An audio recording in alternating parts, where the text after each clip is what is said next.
The Most Holy Church of God in Christ Jesus is a religious organization established in the Republic of the Philippines on the 9th of May, year 1922, and is duly registered with the Securities and Exchange Commission with registry number 82613. Through faith in the truth revealed by the Holy Scriptures of the Bible, the administration as well as the entire brethren of the Church believe that it is the Most High God, the Lord Christ Jesus, who established the Most Holy Church for the sole purpose of proclaiming Him as the only one true God and Savior whom we should worship and serve with our whole lives, and that He is no other than the Lord Christ Jesus, who manifested in the flesh, and that the Most Holy Church of God in Christ Jesus is His chosen way for us to deliver from our sins and eternal damnation. Therefore, since the Church was established, everyone who is called into the Church receive the divine obligation to partake in all evangelization efforts of the Church to fulfill the God-given commission to make disciples of all the nations. In that case, here is the vision and mission statement of the Church. Vision: the Most Holy Church shall be exalted for the glory of the Most High God. Mission: seed of one world, one nation. Core value: all members of the Most Holy Church are being taught and encouraged to live in agape. Agape is a Greek word which means perfect love and everlasting love. As the Bible further expounds, it is the kind of love that God has for all of us. In fact, God Himself is agape. Agape, or love, serves as the core value of the Church because love is the fulfillment of the law. Ownership and administration: the Most Holy Church of God in Christ Jesus fully believes and proclaims that her sole owner is no one but the Most High God. He is the only King who reigns all over the Church. Everything the Church achieve and will achieve in the future are the works of God. God governs over His Church through His appointed men to administer the Church. Like the first church established in Jerusalem, which was administered by the apostles, the Most Holy Church is currently administered by the 7 bishops, presided by the general bishop. The church administration oversees over the whole church and through the appointed council of elders, composed by the presbyters and ministers who were appointed to administer congregation and ministries. Expansion and growth: currently, the church has established congregation in most places in the 3 major islands of the Philippines, namely Luzon, Visayas, and Mindanao. Also, the church is making necessary preparation to intensify its expansion and establish congregation in all major cities and provinces in the entire country. There are also active congregation of the church in other countries. In the United States of America, in Canada, in Australia, Hong Kong, in Singapore, Malaysia, United Arab Emirates, Japan, Taiwan, Kingdom of Saudi Arabia, Qatar, Belgium, Cyprus, France, Germany, Italy, Spain, and United Kingdom. The Most Holy Church of God in Christ Jesus is looking forward to aggressively propagate the gospel, to edify the church in places where it was already established, and also to establish new congregation in other countries to complete the mission and fulfill the vision of the church. Services: since the main purpose of the existence of the Church is to propagate the gospel to all nations, the Most Holy Church established various evangelization efforts of the Church to reach more people even in the farthest corners of the world. The church produces evangelization programs that are aired via radio, cable TV, and in different social media or online platforms. Radio stations, Philippines.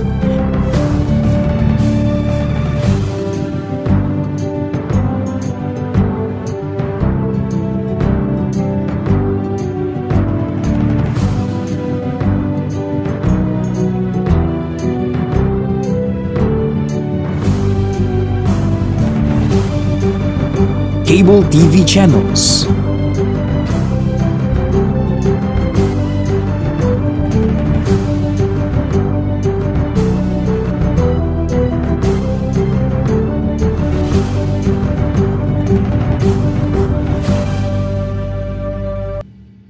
Online platforms, Facebook, MHC Media. YouTube, The Most Holy Church. Official website, www.mostholychurch.com. Charity. Aside from actively upholding evangelization efforts, the Most Holy Church is also active in charity works. Here are some of the ministries of the Most Holy Church established to serve both members and non-members of the church. Lingap Agape Ministry. The church established the Lingap Agape Ministry, which engages in community services like goods and charity donations, feeding programs, blood donations, and other services to cater church members and non-members who are in need. Damayang Kristiyano. On May 1, 2004, the church administration established the Damayang Kristiyano Ministry that aims to help the needs of the family of a deceased member of the Most Holy Church, especially in their burial expenses. Schools. Pristine Heritage Academy, formerly known as Pristine Learning and Tutorial Center. The Pristine Heritage Academy was established by the Most Holy Church in February of 2009. The school is open to all church members and non-members alike for the fulfillment of a part of the Most Holy Church community service. Mahanaim Evangelical Academy. The church administration aimed to give standardized education and training to church members who aspire to become missionary workers and ministers of the church. Thus, in 2018, the church administration established the Mahanaim Evangelical Academy that provides classroom lectures and on-the-job training so that aspirants to partake in the Lord's mission may be molded to become a proud messenger of God. The Mahanaim Evangelical Academy mainly holds its training in Gabay Center, the training facility of the Most Holy Church located at Barangay Sumalo, Municipality of Hermosa, Province of Bataan, Philippines. The Centennial Celebration of the Most Holy Church. The Most Holy Church of God in Christ Jesus recently celebrated its 100th anniversary on the evening of the first day of May 2022 at the Gabay Center, the newly built facility of the church situated at Barangay Sumalo, Municipality of Hermosa, in the province of Bataan, Philippines. On the morning of the same day, the church held the inauguration and dedication of the Gabay Center. The Gabay Center is a training facility of the church, built through the favor of God and the collective efforts of the entire brethren from around the globe. From the proud members of the church, we are inviting you to join us and be a member of the Most Holy Church of God in Christ Jesus, so that we may share the ever-abounding favor of God towards His beloved children. Please take time to listen to the preaching of all the topics composing the lessons of spiritual salvation, so that we may share to you the teachings and doctrines of the Most Holy Church, which are purely based on the Bible that will lead us to our soul's salvation.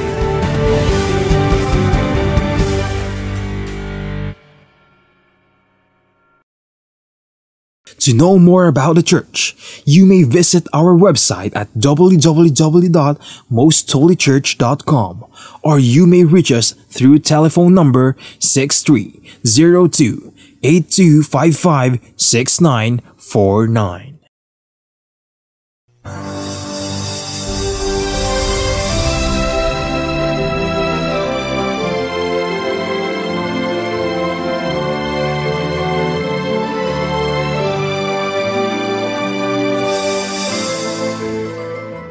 Kapayapaan po ang sumaating lahat, mga giliw naming mga taga-subaybay. Maraming salamat sa ating Panginoon sapagkat patuloy niya tayong binibiyayaan at pinagpapala sa buhay na ito at patuloy niya tayong binibigyan ng buhay at kalakasan.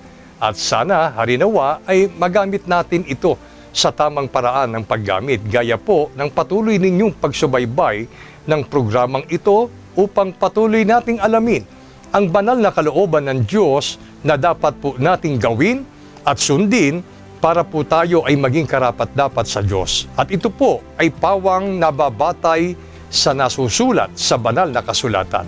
At inihahatid sa inyo ng programang ito na ang Kabanal-Banalan.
Ako po ang inyong lingkod, kapatid na Benhanan, at sa pagkakataong ito, muli ay makakapiling natin sa talakayang ito ang ating minamahal na kapatid, kapatid na Neraya.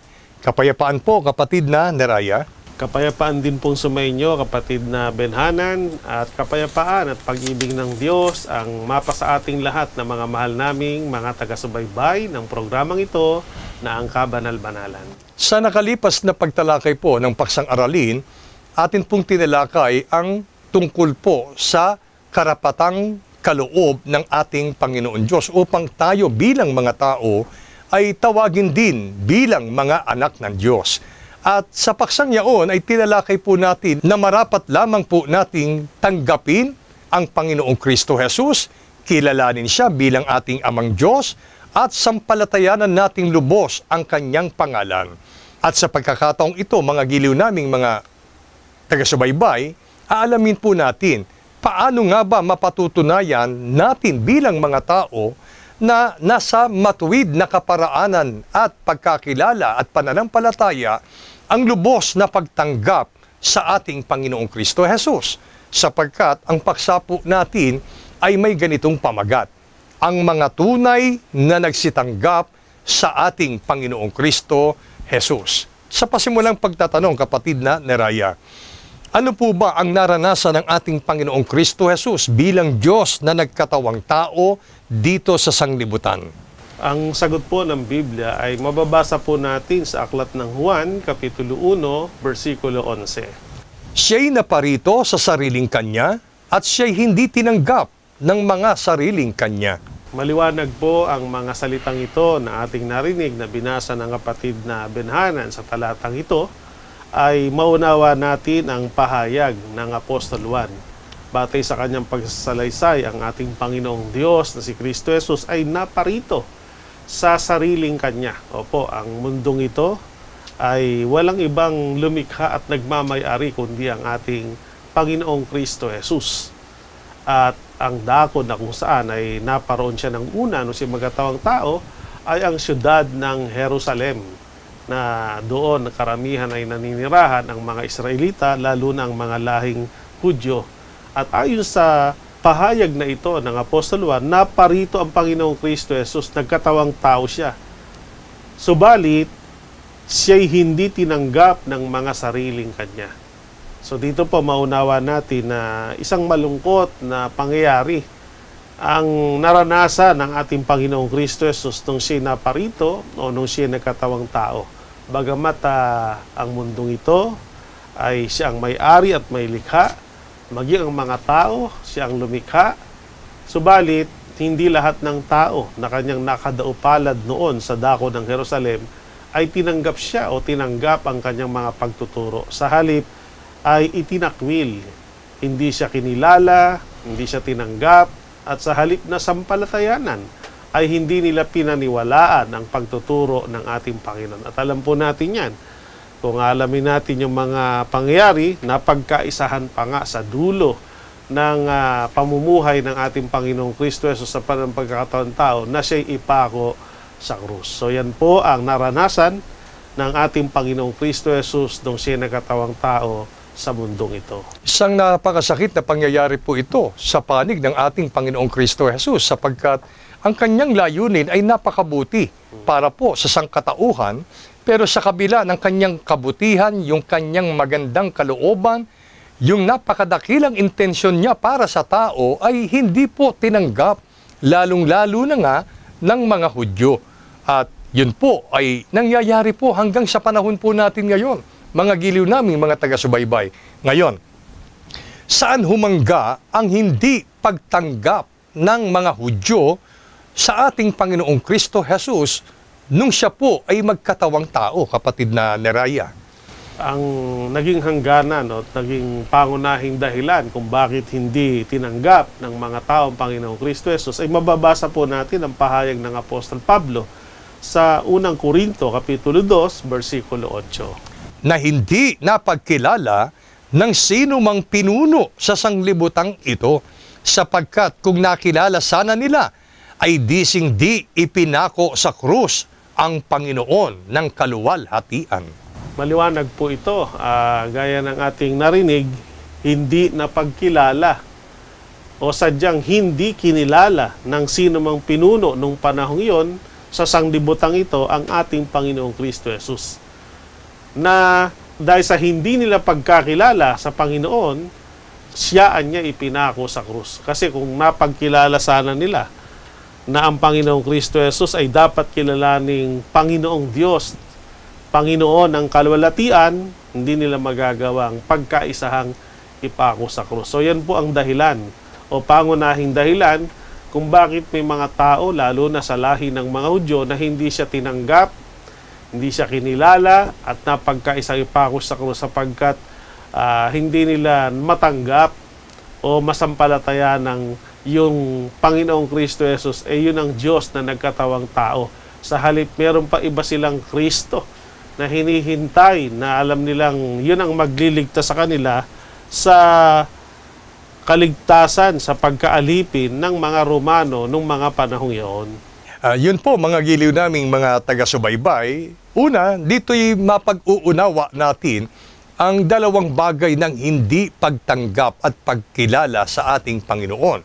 Marahil sa panahon ng pagkakatawang tao ng ating Panginoong Kristo Jesus, at yung dalawang bagay na yon ay ipinaranas mismo ng mga Hudyo sa ating Panginoon. Hindi siya tinanggap bilang si Kristo na Diyos na nagkatawang tao, at ang pangalawa ay ang hindi pagkilala at pagtanggap sa Kanya ng mga Hudyo sa paraang hindi nila matanggap yung Kanyang mga aral. At yun po ay katunayan na ang mga Hudyo sa panahon ng pagkakatawang tao ng Panginoong Kristo Jesus ay hindi po lubusang sumampalataya, hindi nila tinanggap at kinilala na ang Panginoong Kristo Jesus ay ang Panginoon ng kaluwalhatian. At yung pagmamatigas ng kanilang puso na nanghawakan sila sa sarili nilang katwiran ay ginawan pa nila ng lubhang kasamaan ang Panginoon. At yun nga po yung sinasabi na ipinako ang Panginoong Kristo Jesus sa krus, ang Panginoon ng kaluwalhatian. Sa mga taong nakakilala sa Panginoong Kristo Jesus, kapatid na Neraya, kinikilala siya bilang Panginoong Diyos na nagkatawang tao, kinikilala siya bilang Panginoon ng kaluwalhatian. Ano po ang isa sa mga gawang nagpapatunay ng kanilang lubos na pagtanggap sa ating Panginoon? Ang sagot po ng Biblia, mababasa po natin sa Gawa ng mga Apostol, Kapitulo 2, versikulo 41. Yaon ngang nagsitanggap ng kanyang salita ay nangabautismuhan at nangaparagdag sa kanila ng araw na yaon ang may 3,000 kaluluwa.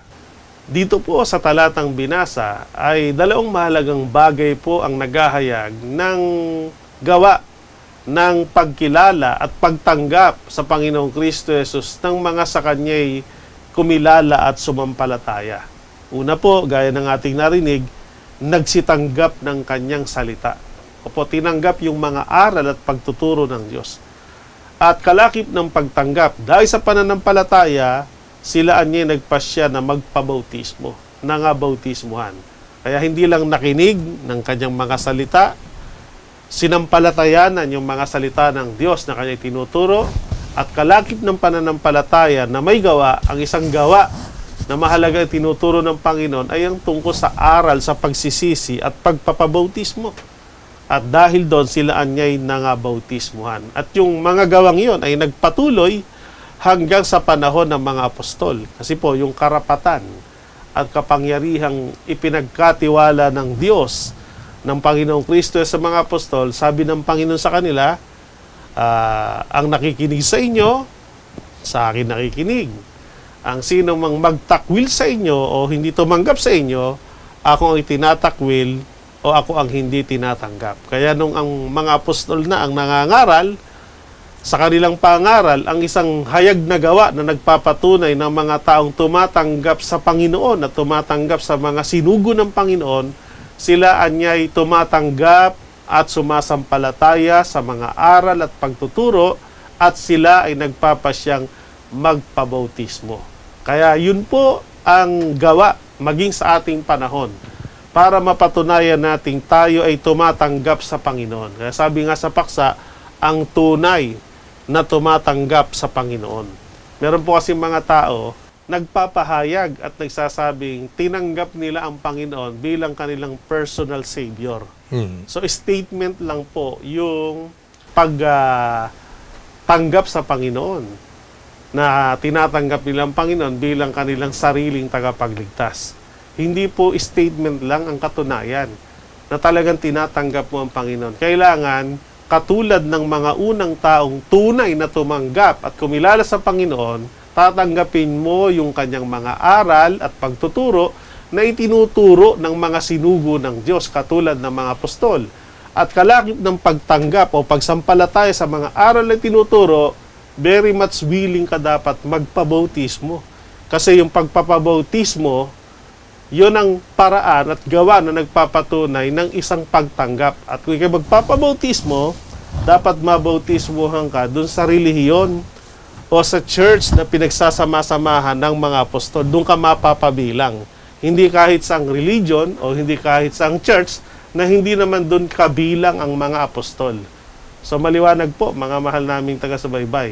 Tandaan po natin, ang mga taong una na nagpahayag at nagpatunay ng kanilang pagtanggap sa Panginoon, pinatunayan nila yun sa pamamagitan ng pakikinig at pagtanggap, pagsampalataya sa kanyang mga tinuturo, at kalakip ng pananampalataya, gumawa sila ang isang gawa ng pagkilala at pagtanggap, nagpabautismo sila doon sa church na pinagsasama-samahan ng mga apostol. Kaya sabi, yung nagsitanggap, napabilang sa kanila o nangaparagdag sa kanila ng araw na yon, ay may 3,000 kaluluwa. So yun po ang aral at pagtuturo ng Biblia na katunayan ng pagtanggap natin sa Panginoong Kristo Jesus. Ito po, mga giliw naming mga taga-subaybay, may mahalagang punto po na dapat po tayong maunawaan. Sapagkat sa panahon po natin ngayon, mas nangingibabaw po ang sariling katwiran ng tao. May mga tao na nagsasabi at nagpapahayag, ako na may naniniwala sa mga salita ng ating Panginoon Diyos. Pero yung tungkol sa bautismo, abay, hindi ko na matatanggap yan. Katulad nga po ng sinabi ng ating kapatid na Neraya, kailangan po may lakip na gawa. Tanggapin mo ang aral ng ating Panginoon Diyos bilang sa kanyang banal na salita, sampalatayanan natin yon at pagkatapos ay tanggapin natin ang Santo Bautismo. Meron namang nagsasabi, hindi na ukol sa atin yung bautismo. Alam nyo po, kung tayo po ay nagbabasa ng Biblia, bago ang pag-akyat ng Panginoong Kristo Jesus sa langit, ito yung mahalagang bilin niya sa kanyang mga apostol at sa kanyang mga alagad. Ano po yun? Na ipangaral ninyo ang ebanghelyo ng kaharian ng Diyos sa buong sanlibutan. ang sumampalataya at mabautismuhan ay maliligtas. Sa makatwid, ang bilin na yon ay tumatagos po hanggang sa ating kapanahunan. Kaya hindi po pwede na ang tao ay makikinig lang ng aral ng Diyos, makikinig lang ng mga pagtuturo ng salita ng Diyos, at pagkatapos hindi naman siya magpapabautismo. At kung magpapabautismo man siya, maliwanag po ang sabi, mayroon din pong bilin ang Panginoon kung saan natin dapat tanggapin ang bautismo, bunga ng ating pagsampalataya sa ating mga napakinggang aral.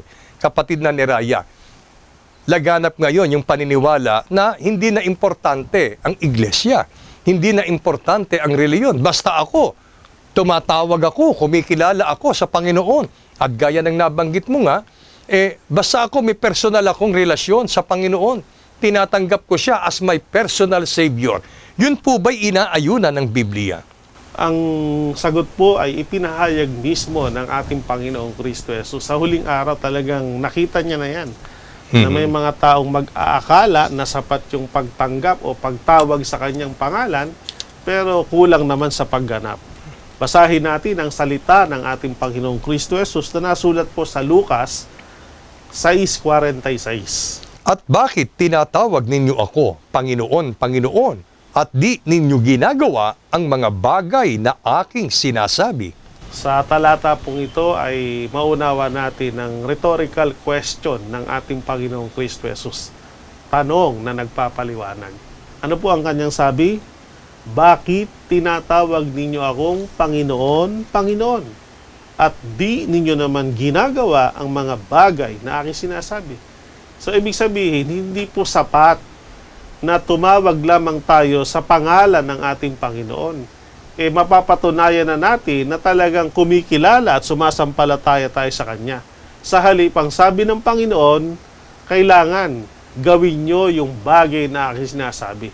Sapagkat kung tatawag kayo sa aking pangalan, hindi naman nyo gagawin yung aking tinuturo at sinasabi, alam mo na, sabi nga, tanong na nagpapaliwanag, bakit?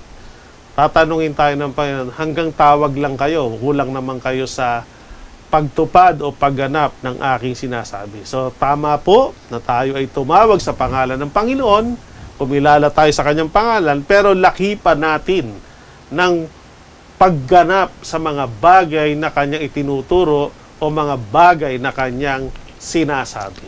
Naalala ko tuloy, kapatid na Neraya, nung ating panahon, ang ating kabataan, minsan nagsasalita ang ating mga ama na humahantong sa pagsasalita na, aba, anak, kung hindi mo rin lang ako susundin, wag mo na akong tawaging ama. Di po ba? Yan ay sa relasyong pang-tao pa lamang. What more sa relasyong pang-espiritual? Dito'y naghahayag ng kalooban ng ating Panginoon na kung siya ay tinatawag nating Panginoon, hindi po doon lang natatapos sa pagtawag, kundi mapatutunayan natin na tayo'y kumikilala at tinatanggap ang ating Panginoon kung gagawin natin ang kanyang mga sinasabi. Gayon din, hindi po sapat na nakikinig lang tayo ng kanyang salita at pagkatapos nating mapakinggan at malaman ang kalooban ng Panginoon ay hindi po naman natin gagawin. Gayon din para sa atin ang talatang ito na bakit mo ako tinatawag na Panginoon, Panginoon, pero hindi mo naman ginagawa yung mga bagay na aking sinasabi. At upang lubos nating maunawaan, ano po ba yung isa sa mga napakahalagang bagay na mga sinabi sa atin ng Panginoon na dapat po nating gawin bilang mga tao, kapatid na Neraya? Basahin po natin ang isa sa mahalagang sinasabi ng Panginoon na kailangan nating gawin. Juan, Kapitulo 12, versikulo 26. Kung ang sinumang tao'y naglilingkod sa akin, ay sumunod sa akin. At kung saan ako naroroon, ay doon naman doroon ang lingkod ko. Kung ang sino mang tao'y maglingkod sa akin, ay siya'y pararangalan ng Ama. Maliwanag po ang mga salitang ito na sinabi ng ating Panginoong Kristo Jesus. Gaya ng ating narinig, kung ang sino man na niyang tao'y naglilingkod sa akin, sumunod sa akin. So yun po ang unang-unang mahalaga. Pagka ang usapin po ay tungkol sa paglilingkod, hindi ikaw ang masusunod. para tayo po ay maging karapat-dapat sa Panginoon, mapatunayan natin, iginagalang natin siya, tinatanggap natin siya, kinikilala natin siya, dapat handa tayong sumunod sa Kanya. At ano po ang isang katunayan ng pagsunod? Kung saan niya ako naroroon, ay doroon naman ang lingkod ko. Meron siya sinasabing spiritual place o dako, na nandun siya. At dahil nandun siya, yung mga maglilingkod sa Kanya, dapat pumunta ron para ma-appreciate o matanggap ng Panginoon yung gagawin nating paglilingkod. At worth it naman, kapag kayan po'y ating nagawa, pararangalan at gagantimpalaan tayo ng Panginoon pagdating ng takdang panahon. Kaya dito po, dapat magkaroon tayo ng pagbubulay-bulay. Ako ba bilang naglilingkod sa Panginoon? Sino ba nasusunod? Ako ba o ang Panginoon? At ako ba sa ginagawang paglilingkod ko, saan naroon ba ako? Naroon ba ako sa sinasabi ng Panginoong dako na nandun siya para doon siya paglingkuran? O nandun ako sa lugar na gusto ko lang puntahan? Kasi dito sa Pilipinas, mayroong freedom of religion eh. Malaya po ang tao na kapamimili ng relihiyon o church na doon siya a-attend ng worship, doon siya gagawa ng sinasabi niyang sa pangalan din naman ng Panginoon ipaglilingkod. Pagka po ganun, tayong nasusunod, hindi yan ang sinasabi ng Panginoon. At dahil dyan, hindi natin mapapatunayan na talagang kinikilala natin siyang Panginoon. Pag sinabing Panginoon, hindi ikaw masusunod, kundi ang Panginoon mo. So, ang Panginoon natin ay ang Diyos, dapat po siya ang masunod. Tandaan po natin ang dalawang mahalagang bagay na ito. Kung sino may naglilingkod, dapat maglingkod tayo ng masusunod ay siya at hindi tayo. At tiyakin natin ang dakong ating kinaroroonan, dako na nandoon ang ating Panginoong Kristo Jesus na ating pinaglilingkuran. Upang pagdating ng takdang panahon, parangalan at gantimpala tayo ng ating Panginoon. Napakahalagang bagay po ang ngayon ay tinatalakay po natin at wag po nawang ipagkamali ninyo na aming mga taga-subaybay na para bagang sinasabi natin na ganun ba, limitado ba ang kapangyarihan ng Diyos? Naniniwala po tayo at sumasampalataya, ang Panginoon ay nasa lahat ng dako. Kung ang usapin ay ang kanyang kapangyarihan, ganun kakapangyarihan ang Panginoon. Sa lahat ng dako ay naroon ang Panginoon. Siya'y sumasa lahat, sumasa ibabaw ng lahat. Pero kapag ka po ang usapin ay relasyong Diyos Ama sa kanyang mga anak, meron pong dako na pinili ang Panginoon. At dapat maunawaan natin sa ngalan ng paglilingkod, hindi po ang lingkod ang masusunod kung saan niya ibig paglingkuran ang Panginoon. Di ba? Isa ito sa bagay na dapat po nating maunawaan. Kasi pagka po pinilit natin yung gusto natin, maririnig na naman natin yung salita ng Panginoon, tinatawag ninyo akong Panginoon, pero hindi nyo naman ginagawa itong aking sinasabi. Alin po yung sinasabi ng Panginoon? Kung saan siya naroroon, doon naman, doroon, tayo bilang kanyang mga anak. At wala po sa ating karapatan o poder na mamili tayo ng dakong paglilingkuran. At alam niyo po ba, ang dakong pinili ng Diyos na kung saan doon dapat dumuon ang kanyang mga lingkod? Ibig bang sabihin ito ay literal na dako? Mga giliw naming mga taga-subaybay, alin po ba ang dakong ito, kapatid na Neraya, na doon tayo dapat pumaroon upang maging karapat-dapat tayo sa pagtanggap, pagkilala at paglilingkod sa Kanya? Ang sagot po ng Biblia, mababasa natin sa Hebreo 3:6. Dadapwat si Kristo, gaya ng anak ay puno sa bahay niya, na ang bahay niya ay tayo. Kung ating ingatang matibay ang ating pagkakatiwala at pagmamapuri sa pag-asa natin hanggang sa katapusan. Maliwanag po ang pahayag na ito ng Apostol Pablo. Kung alin ang dako, spiritual place na kung saan nandun ang Panginoong Kristo Jesus para doon natin siya paglingkuran. Gaya na sinabi, datapat si Kristo, ang ating Panginoong Kristo Jesus, gaya ng anak, lumagay sa kalagayang anak, ay puno sa bahay niya. Opo, mayroong tinutukoy na bahay na kung saan doon namumuno o namamahala ang Panginoon bilang Pangulo, bilang Panginoon, bilang Diyos na dapat nating sambahin at paglingkuran. Tiniyak po yung lugar, merong ipinapakilalang bahay. Opo, may spiritual house of God o bahay ng Diyos na dapat nating hanapin. Doon tayo pumaroon, doon tayo magsama-sama para paglingkuran ng Diyos, para matupad natin ang sinasabi niya na kung saan ako naroon, doroon naman ang lingkod ko. Tandaan niyo po, bahay ng Diyos na pinagpupunuan ng Panginoong Kristo Jesus. Marahil ay mayroon tayong ideya, no? At sa panahon po natin ngayon, ang pagkaunawa ng karamihang tao na ang bahay ng Diyos ay tumutukoy sa gusali na ginawa ng kamay ng tao. Yung mga kapilya, yung mga buildings na kung saan doon nagtitipon-tipon yung mga anak ng Diyos. Pero kung ang Biblia ang ating sasangguniin, kapatid na Neraya, para wag po tayong maligaw at malihis ng pagkaunawa kung alin itong bahay ng Diyos na sinasabi na doon ay namumuno ang ating Panginoong Kristo Jesus.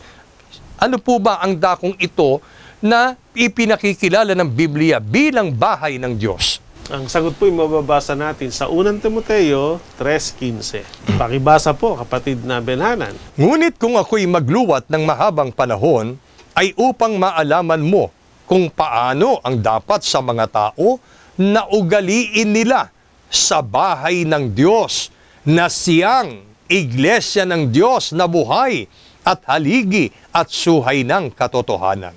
Nagkakamali po ang maraming tao na mapagkamalang ang tinutukoy na bahay ng Diyos ay yung mga simbahan o tinatawag na kapilya. Yan po yung mga chapel na tinutukoy. Dakong pinagkakatipunan. Pero sa Biblia po, ayon kay Apostol Pablo, ito anyan dapat malaman ng tao. Hindi po lahat ng tao alam ito. Ang tungkol sa espiritual na bahay ng Diyos, walang iba kundi siya anyang iglesia ng Diyos. Opo, merong iglesia ang Diyos. At itong iglesia ng Diyos o iglesia ng pag-aari ng Diyos, kung ngayon po ay matagal nang sumusubaybay, sa programang ito ay niliwanag natin para makilala ang iglesyang pag-aari ng Panginoon.